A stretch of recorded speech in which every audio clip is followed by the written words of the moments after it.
Il y a des vies qu'on ne raconte pas parce qu'elles dérangent.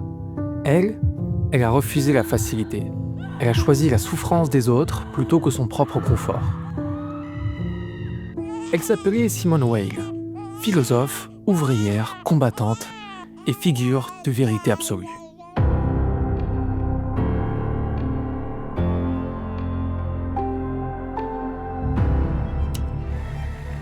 « 1915, elle a 6 ans. La guerre déchire l'Europe.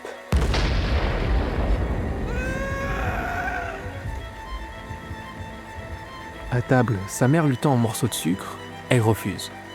Les soldats n'en ont pas, je n'en veux pas non plus. À 6 ans, elle porte déjà le monde sur ses épaules. Et quelques années plus tard, elle écrit dans son journal « Je ne veux pas être heureuse tant qu'il y a des malheureux ». Son frère, André, prodige des mathématiques, dira « Elle vivait déjà dans une autre dimension, une dimension de devoir ». On est en 1928. Simone entre à l'école normale supérieure. Autour d'elle, on peut voir Sartre, Aron, Beauvoir, les plus grands esprits de leur génération.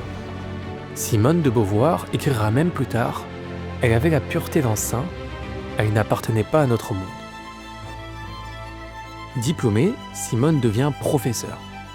Mais pas pour enseigner dans les grands lycées parisiens. Elle demande les postes les plus difficiles. Elle veut parler aux enfants d'ouvriers et non pas aux héritiers. Déjà, elle refuse le confort. Déjà, elle choisit l'épreuve. Mais en 1934, elle quitte tout. Elle renonce à l'enseignement. Pourquoi ? Parce qu'elle refuse de penser la misère sans la vivre. Elle devient manœuvre chez Alstom, puis chez Renault. 12 heures par jour, les mains noircies par le cambouis, les bruits de machines, les corps usés, le temps qui s'effondre. La pensée ne naît pas dans les livres, elle est née dans la fatigue.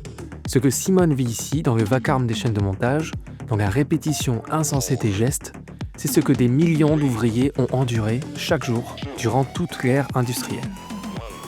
J'en parle plus en détail dans une autre vidéo consacrée à l'histoire du travail, et notamment à cette époque où l'usine devenait un peu le nouveau monde.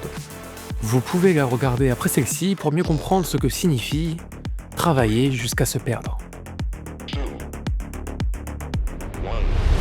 Les ouvriers, d'abord méfiants envers Simone, finissent par la respecter. Un témoin racontera « Elle travaillait comme nous, elle souffrait comme nous ». Leur méfiance au départ était presque inévitable. Une jeune femme, frêle, venue du monde des intellectuels, débarquant dans l'univers fermé et brutal de l'usine. Pour eux, elle ne pouvait être qu'une observatrice, une bourgeoise en quête d'expérience. Et puis, jour après jour, sans jamais se plaindre, elle s'est pliée aux cadences, aux douleurs, aux humiliations du travail à la chaîne. Alors les regards ont changé. Parce qu'elle ne demandait rien, elle venait pour comprendre, et non pas pour juger. En 1936, la guerre d'Espagne éclate. Le fascisme avance, Franco tente de renverser la République espagnole, soutenue par Mussolini et Hitler. Partout, les démocraties hésitent, le monde regarde sans agir. Simone, elle, ne peut pas rester spectatrice. Pour elle, comprendre la violence sans l'affronter, c'est déjà la trahir. Elle décide de partir, non pas pour observer, mais pour s'engager. Elle rejoint une colonne anarchiste en Catalogne, armée d'un seul principe. On ne peut pas défendre la justice depuis l'arrière. Elle n'a jamais tenu une arme, elle est maladroite, mais elle veut être là où les choses se passent, là où les gens meurent pour des idées. Elle pense que seule la présence peut justifier la pensée, et que la vérité ne se construit qu'en se brûlant à la réalité. Donc sur place, elle va rejoindre une milice républicaine, mais un accident arrive. De l'huile bouillante qui lui brûle la jambe, la force malheureusement à rentrer. Mais elle ne renonce pas. À Paris, elle continue de se battre pour les mots, les idées et les confrontations. 1933. Quelques années plus tôt, elle est face à Léon Trotsky, réfugié à Paris. Léon Trotsky, c'est l'un des hommes les plus puissants et les plus redoutés du XXe siècle. Révolutionnaire russe, bras droit de Lénine, fondateur de l'armée rouge, stratège de la révolution bolchevique. Mais en 1933, il est en exil. Pourchassé par Staline, il se réfugie en France. il continue de penser, d'écrire et de recruter. Et ce jour-là, dans une maison discrète près de Paris, une jeune philosophe de 24 ans ose lui dire qu'il se trompe. La rencontre va devenir un peu légendaire. Dans une petite pièce enfumée, quelque part en région parisienne, deux visions du monde s'affrontent. Pour Léon Trotsky, la révolution doit être organisée par un parti, une structure forte, dirigée par une élite éclairée, capable de guider les masses. De l'autre côté, Simone, 24 ans à peine, l'arrête. Elle dit d'une voix calme, mais sans détour. Une révolution qui ne vient pas du peuple, une révolution sans les ouvriers eux-mêmes, ce n'est pas une révolution. Pour elle, la justice ne peut venir que d'en bas, de ceux qui vivent la misère, pas de ceux qui la dirigent. Trotsky s'emporte, il parle fort, refuse d'être contredit. Elle ne cède pas, elle reste droite, silencieuse. Finalement, il claque à porte et elle reste seule, immobile, mais inébranlable.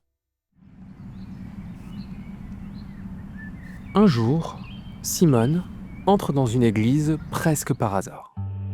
Les chants grégoriens s'élèvent, le silence devient vibrant. Et là, quelque chose la traverse.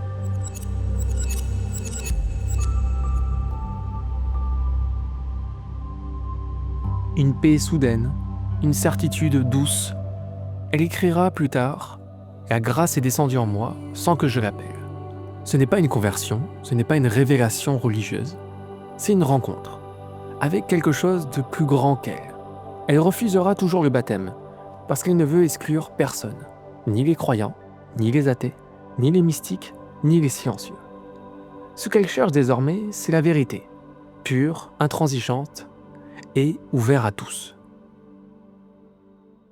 En 1942, à Londres, Simone rejoint la France libre, mais son cœur est déjà brisé. Il faut savoir qu'elle souffre de migraines violentes et paralysantes depuis enfant, de crises d'épuisement dues à ses années en usine, et bientôt de tuberculose.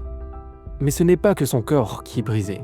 Psychologiquement, elle est hantée par l'idée d'être inutile pendant que d'autres souffrent en France, et spirituellement, elle se sent liée à la souffrance du monde.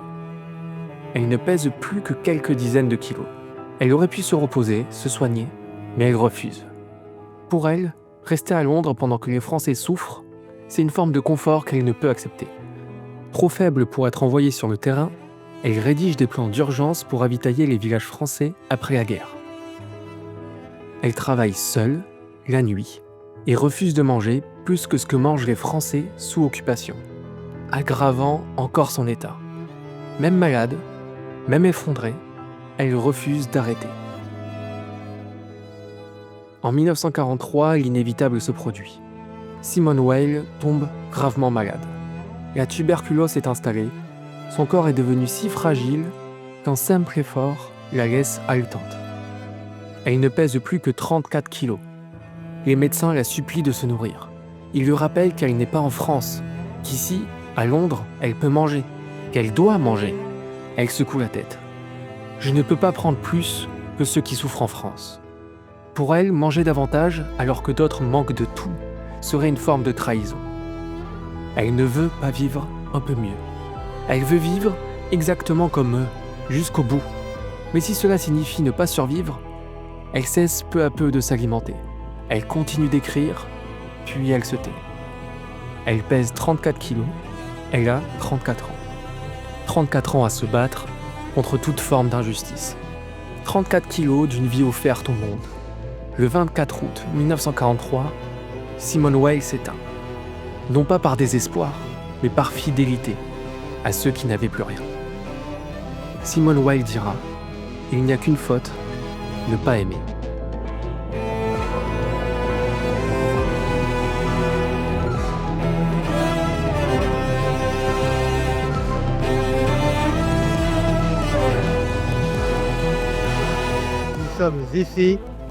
Qui sommes ici, fais-nous, dans Paris, levé, debout, pour se libérer, et qui a su le faire de ses mains.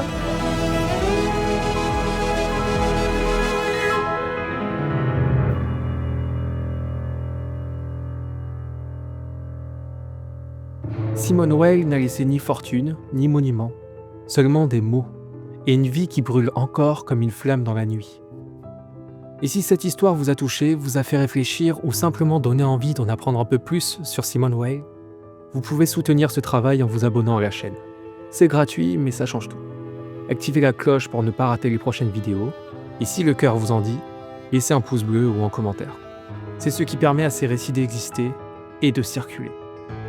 Et à bientôt pour une nouvelle histoire.